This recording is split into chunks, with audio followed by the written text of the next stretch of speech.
Exactly. What? Falafel. Falafel is not technically I mean, if you put it in a pita bread, is that a sandwich? Yes. No, it's a pocket. It's not a sandwich. A sandwich has to distinctively be two separate pieces of bread. A pita is a pocket. It is, I refuse, it's a different food. Sorry? What are the, sorry, is there an objection from the Arab group? No. A pita pocket is not a sandwich. Yeah. And we won't even start talking about the origin of hummus. No. No. Okay.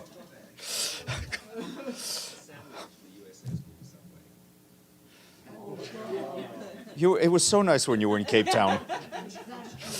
And happy 80th birthday to your mother, Sherwin. Yeah. We celebrated Benno's mother's birthday. Erica, happy birthday, 80th birthday. Thank you for sending us one of your sons. Yeah. Your best, yeah, exactly. All right, let's stop joking here. We have a little bit of time. Then at 12:30, our Deputy Secretary General, Amina J. Mohammed, will be here to brief you on the Financing for Sustainable Development Report 2024.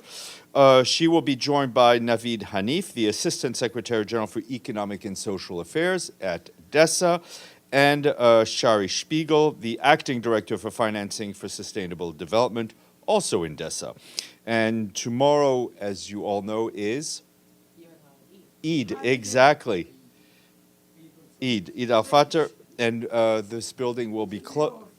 The building will be closed, but as always, we will unfortunately be available to you. Also, we'll be back here on Thursday, and our guest will be Kani Wignaraja, the UN Development Program Regional Director for Asia. She will brief you on UNDP's latest report on the socioeconomic situation in Asia, in Myanmar, in Myanmar. Speaking of our Deputy Secretary General, after she speaks to you this evening at the invitation of the Federal Government of Belgium and the European Union Commission, Ms. Mohammed will travel to Brussels on behalf of the Secretary General, where she will take part in the opening of the European Union Global Gateway High-Level Event on Education. She will also be engaging with European Union officials, senior government officials, and other from Belgium and other stakeholders attending the high-level event.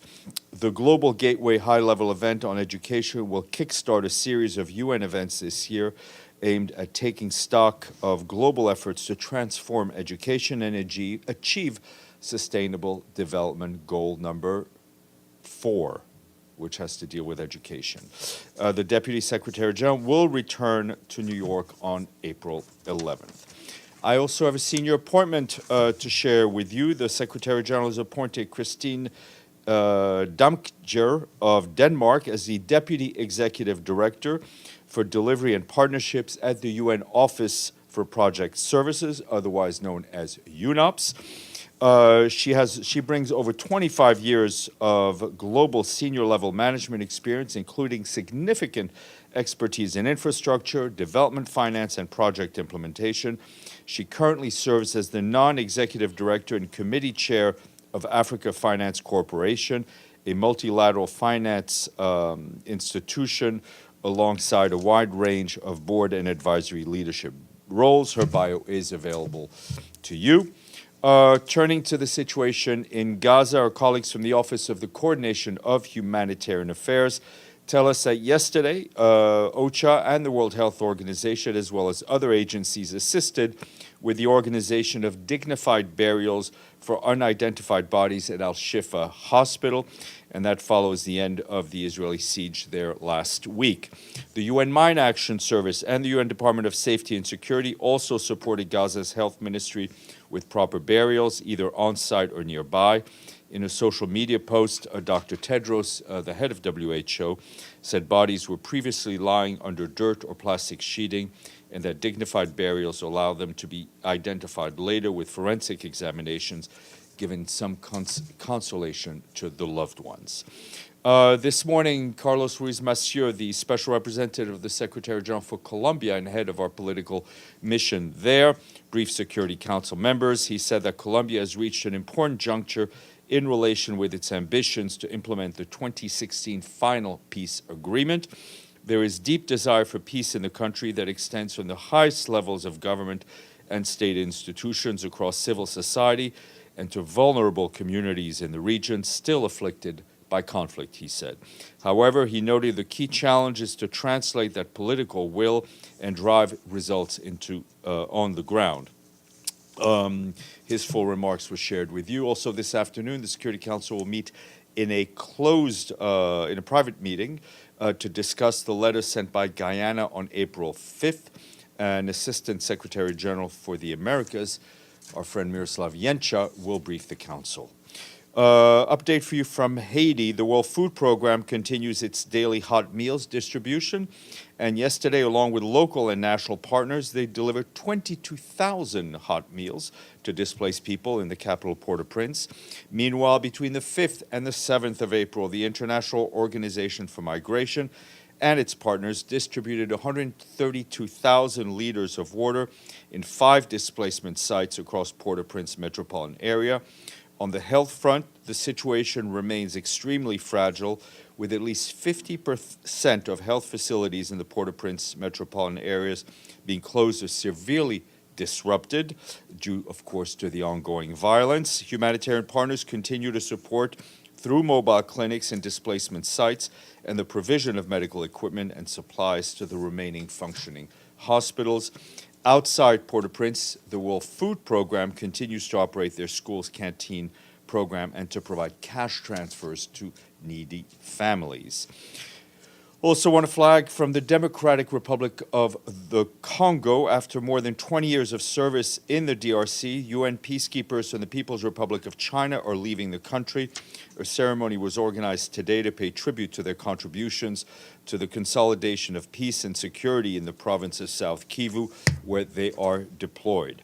And I also want to flag that our UN Special Advisor on Prevention of Genocide, Alice Ndiritu, issued a statement today on the commemoration of the 30th anniversary of the 1994 genocide against the Tutsi in Rwanda. During her visit to the country, she also reflected upon Rwanda's story of rebuilding and reconciliation in the past 30 years, while underlying the dangers in the rise of genocide denial.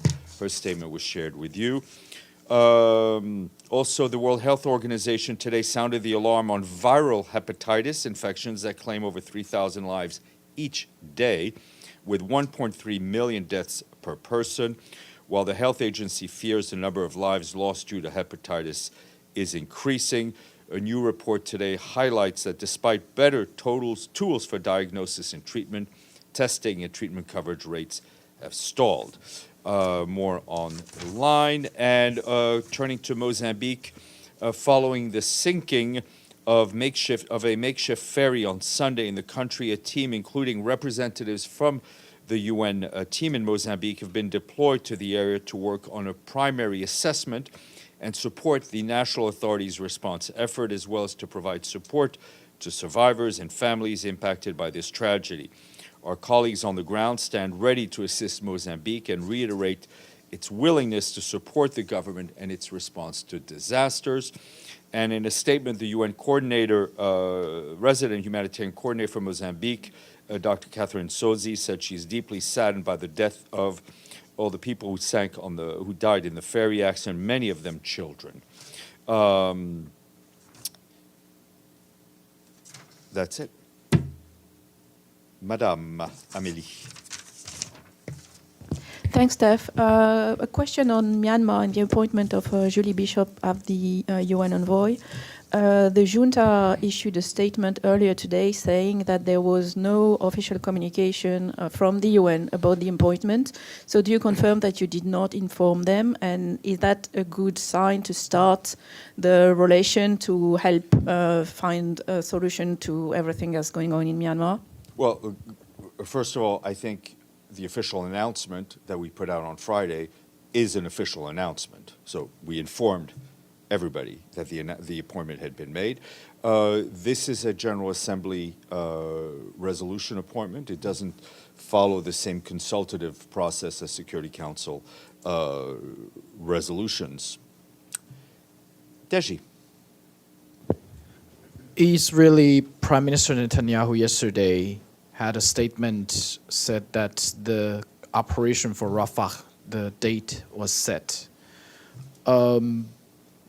Given the situation there and the implementation or not implementation of the Security Council resolution, two things. First, what would be the reaction for the UN on his statement? And second, will UN ever be ready for such a possible ground operation for humanitarian related issues?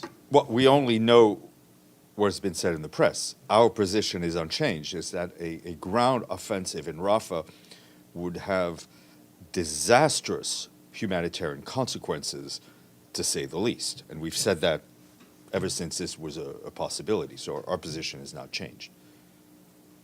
What about the possibility? Not the possibility. How ready can it be for the UN to? Well, how ready? You know, this is 6 months since October 7th.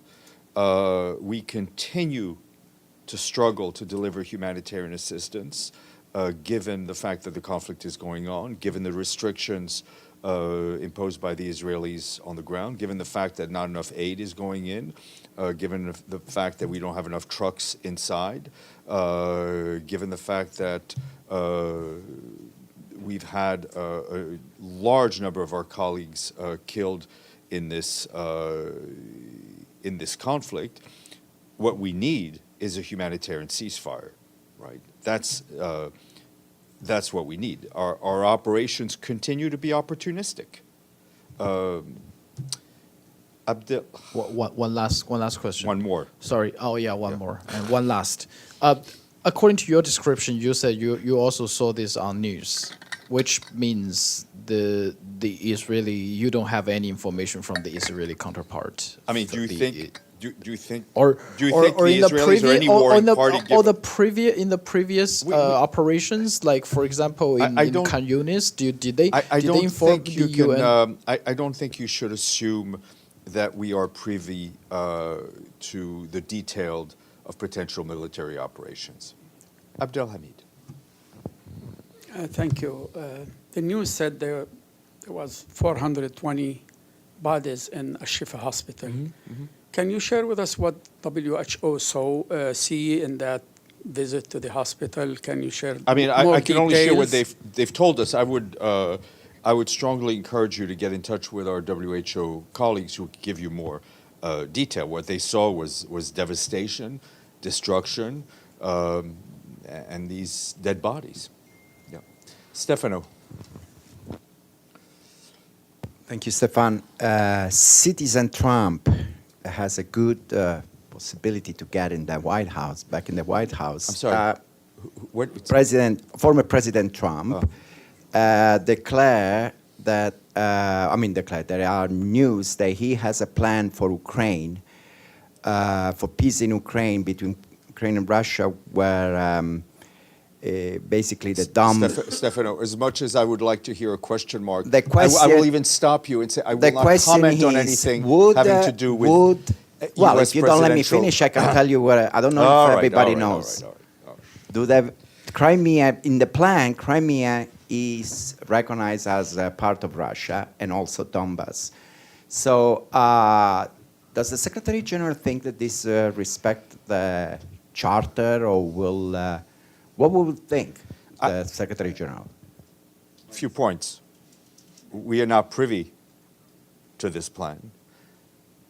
Second point, one thing that you should know, and you probably know by now, is that the Secretary General's position has remained consistent throughout this conflict. He wants to see an end to the conflict in line with relevant UN resolutions and with full respect for the territorial integrity of Ukraine. So I will let you, as a journalist, do the compare and contrast. I hope you think everything I say is important. Gabriel. Thank you, Steph. Israel says that they got more than 400 aid trucks into Gaza in the last 24 to 36 hours. Has the UN seen any negligible increase in aid in the distribution? I mean, there's been an uptick in the last 2 days, but you know the challenges remain once they get through the crossing, and I think we've been very clear on that. There's one thing which is counting trucks that are going through the crossing. Then there is the access for us to the point where all the goods in the trucks, and not all the trucks that come through the crossing are full, right? For security reasons, they can't all be full, as I understand it. They then have to be transferred to smaller trucks, and then we have to have the ability to distribute them. The challenges on the other side have not changed. So just simple matter of how many trucks are getting across the border is not a metric that the UN would use? It's not the only metric. I mean, there are lots of metrics, and in a sense, sometimes we have to compare different things. Fair enough. One follow-up on Al-Shifa and the team that unfortunately found the bodies there. Have you had any indication that they're who the people were? And what I mean by that is, were they combatants or civilians? Can you clarify? We have not given. I think it's the way I understand the note given to me. We're not doing the identification of the bodies. One of the reasons we help with the proper burial is so that the bodies can be identified at a later date. Okay, I will go get our Deputy Secretary General. Don't move.